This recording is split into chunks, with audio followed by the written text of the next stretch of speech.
খনিজ ও প্রাকৃতিক সম্পদে সমৃদ্ধ দেশ সেন্ট্রাল আফ্রিকান রিপাবলিক। রাজধানী বাঙ্গি বিভিন্ন বিদ্রোহী গোষ্ঠীর সশস্ত্র হামলায় প্রতি মুহূর্তের অনিরাপদ জনপদে পরিণত এই শহর।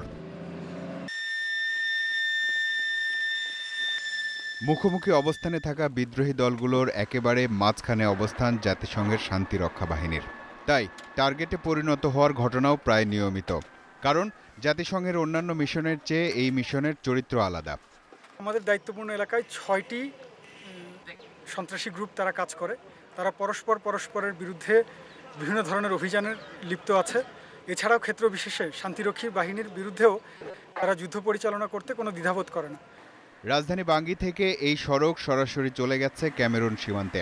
সেন্ট্রাল আফ্রিকান রিপাবলিকের কোনো সমুদ্র সীমা নেই, তাই নিত্য প্রয়োজনীয় পণ্য আসে ক্যামেরুন থেকেই ৬১০ কিলোমিটার দীর্ঘ দেশটির একমাত্র এই পাকা সড়ক দিয়ে। বেলেকো হয়ে যে রাস্তা ফলো করে আসি আমরা, সেই রাস্তাটা আসলে নিরাপদ না, অনেকগুলো আর্ম গ্রুপের আশেপাশে থাকে। এই রাস্তাটার নিরাপত্তা বলে কোনো কিছু ছিল না, যেখানে সেখানে লুটপাট হতো বিভিন্ন সন্ত্রাসী বা সশস্ত্র গ্রুপের মাধ্যমে।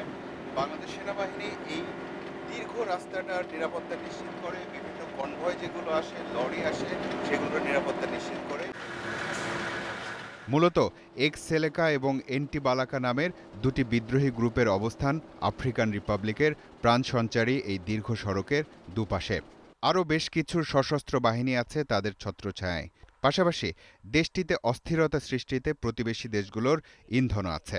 তাই শুধু একটি সড়কে পণ্য পরিবহন নয়, সাধারণ মানুষের নিরাপত্তা নিশ্চিত করতেও বাংলাদেশের সেনা সদস্যদের ছুটতে হয় দুর্গম সব এলাকায়।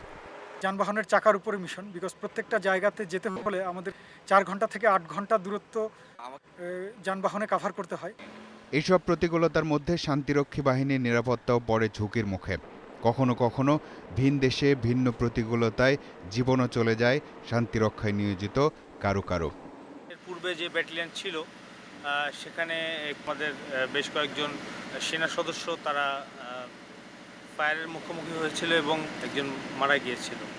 ২০১৪ সালে যখন বাংলাদেশ ব্যাটালিয়ন সেন্ট্রাল আফ্রিকান রিপাবলিকে শান্তিরক্ষা মিশনে যোগ দেয়, তখন তাদের দায়িত্ব পালনের এলাকা ছিল ৬,০০০ বর্গ কিলোমিটার। পরে এটি ১০ গুণ বেড়ে হয়েছে প্রায় ৬০,০০০ বর্গ কিলোমিটার। এতে ঝুঁকিও বেড়েছে ১০ গুণ।